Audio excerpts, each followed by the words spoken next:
No one remembered the day they stopped seeing her as human, but she remembered it clearly because it was the day her name vanished from people's mouths and she became only a burden whispered behind doors. Her belly had grown before her hope did, round and unmistakable. Beneath the faded shawl she wrapped tightly around herself, as if cloth could hide shame from a world eager to punish it. She walked through the edge of the frontier settlement with slow, careful steps, one hand bracing her back, the other resting instinctively on the life moving inside her, the only soul that had not rejected her. Doors shut softly as she passed. Not slammed, no one wanted a scene, but firmly enough to tell her she was not welcome. Eyes followed her, cold and measuring, as if weighing how much trouble a pregnant woman could cause simply by existing. She had asked for work.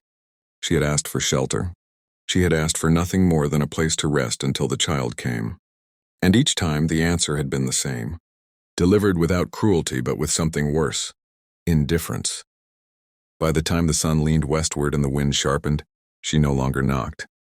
She left the settlement behind, following the narrow trail that led toward the cottonwoods and the tall grasses where the land dipped and rose like a breathing animal.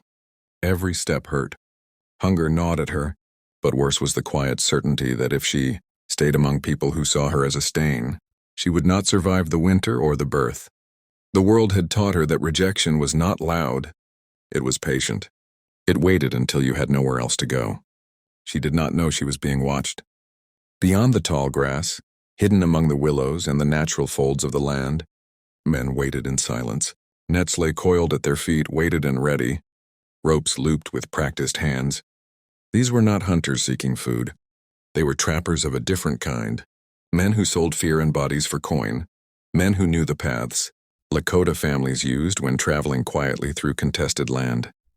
They had been waiting since dawn, unmoving, breath held like the land itself, and they had been promised a prize, a Lakota warrior traveling with his 2 daughters, young enough to fetch a high price, old enough to remember the loss forever.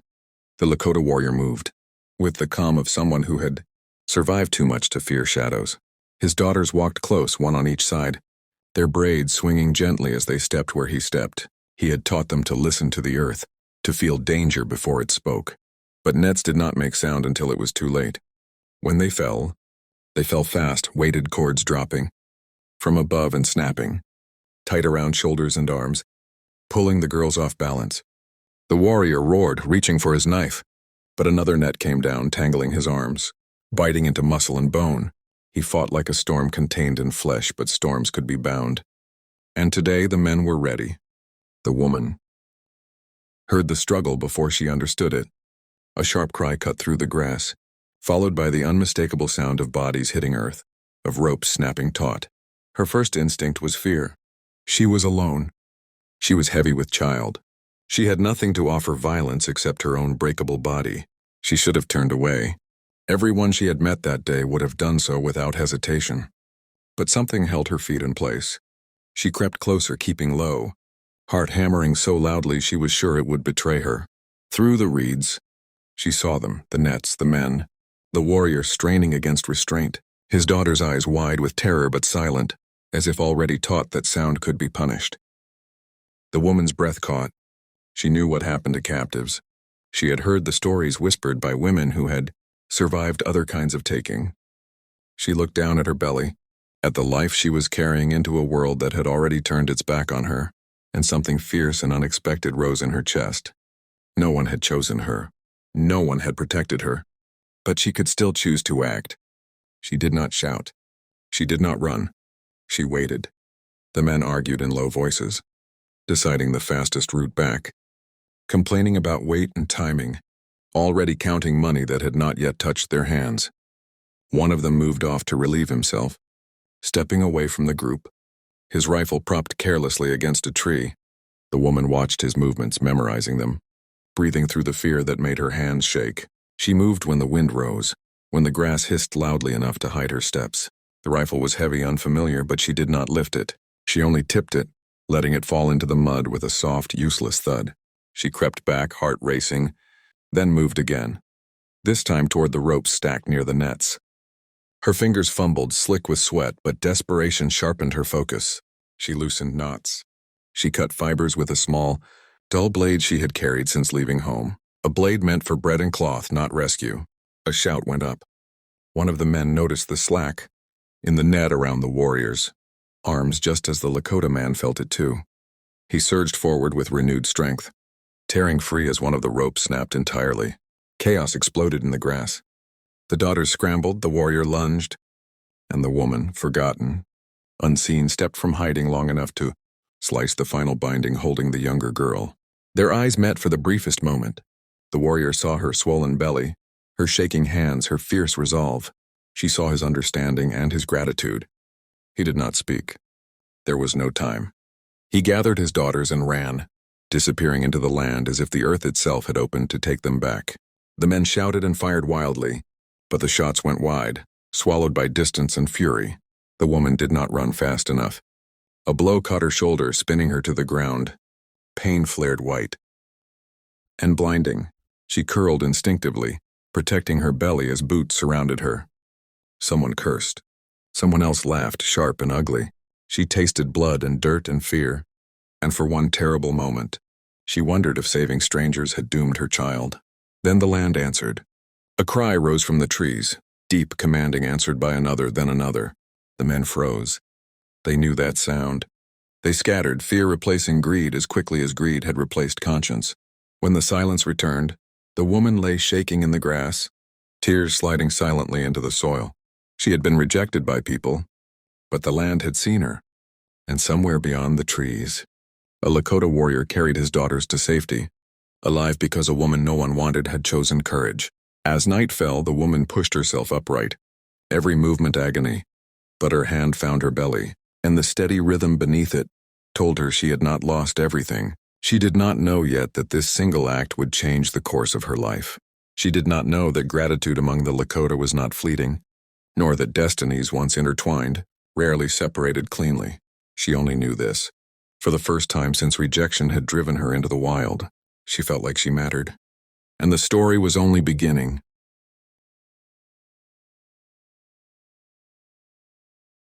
Morning came slowly, as if the land itself were careful not to disturb what had been broken and rebuilt during the night. The woman woke curled beneath a cottonwood, stiff with pain, her body reminding her of every blow and every brave mistake she had made. For a terrifying moment she lay still, listening not for danger but for the steady assurance of life within her. When she felt it, a gentle movement, small but stubborn, she pressed her palm to her belly and closed her eyes, whispering a thank you to no one and everyone at once. She rose carefully, her legs trembling, and began to walk again, guided by instinct rather than direction. She did not know where she was going. Only that standing still had never saved her before. She did not see them until they stepped into her path. The Lakota warrior stood tall despite the bruises darkening his arms and face, his presence calm but unyielding. His daughters were beside him, wrapped in blankets, their eyes no longer wide with fear but bright with recognition. The woman stopped, every muscle tensing, unsure whether to run or bow her head. She had freed them, yes, but she was also a stranger, and strangers often brought trouble. The warrior lifted one hand, palm open, a gesture of peace, and spoke softly in his language. Though she did not understand the words, she understood the meaning. Gratitude has a sound that needs no translation. He stepped aside, inviting her to follow. She hesitated only a second before nodding. She had nowhere else to go. The Lakota camp lay hidden beyond a ridge, nestled where the wind curved gently instead of cutting. Fires burned low, smoke thin and respectful of the sky. Women paused in their work as the warrior entered with his daughters, murmurs spreading quickly, then stopping as all eyes turned to the pregnant woman walking behind them. She felt the familiar tightening in her chest, the expectation of judgment, of whispered dismissal, but what met her gaze instead was something she had not seen in a very long time, recognition, not of her shame, of her courage. An elder approached, his hair silver, his movements slow but certain. He listened as the warrior spoke, recounting the ambush, the nets, the unseen hands that loosened fate itself. When the story ended, the elder studied the woman for a long moment, then nodded once deeply. He placed his hand over his heart and then gestured to the ground before her feet. "You are not alone," he said in careful English. "You walked into danger carrying life. That is strength. The words cracked something open inside her. She had been called foolish, reckless, ruined, but never strong. She sank to her knees, not in submission, but because the weight of being seen finally overwhelmed her. Hands steadied her. A blanket was wrapped around her shoulders. Warm broth was pressed into her palms. The daughters watched closely, their expressions solemn, then shy, then smiling when the woman smiled back through tears. Days passed, then weeks.